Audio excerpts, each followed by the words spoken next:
Okay, this is replacing the pump on a 3/4 inch shafted engine, which is typically a horizontal engine, 5.5 horse, 6.5 horse. This one is the GC Honda 190. Really all you need is a 1/2 inch wrench and a flathead screwdriver to perform this. You just take the bolts out.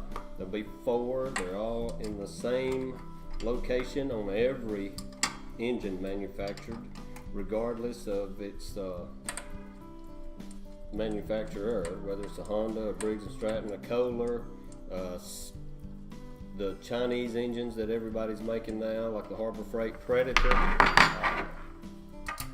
They all have the exact same bolt pattern and the same shaft size until you get to the larger engines, which have a 1-inch shaft, but they all have the same. They follow suit as well with a 1-inch shaft and the same bolt patterns. And the longest part of this process is taking the bolts out and putting them back in.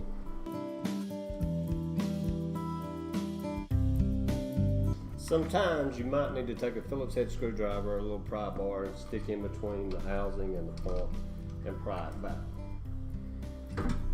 removing the pump. But you want to make sure that your keyway stays in the slot for the shaft. It's what marries those two items together, allowing the pump to work. And again, you just align your shaft up.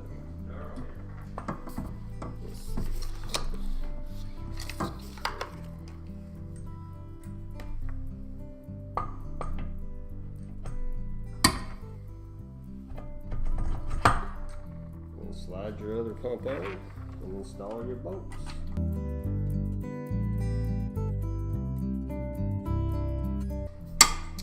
And there you have it. A new pump, new pressure washer. 5 minutes or less.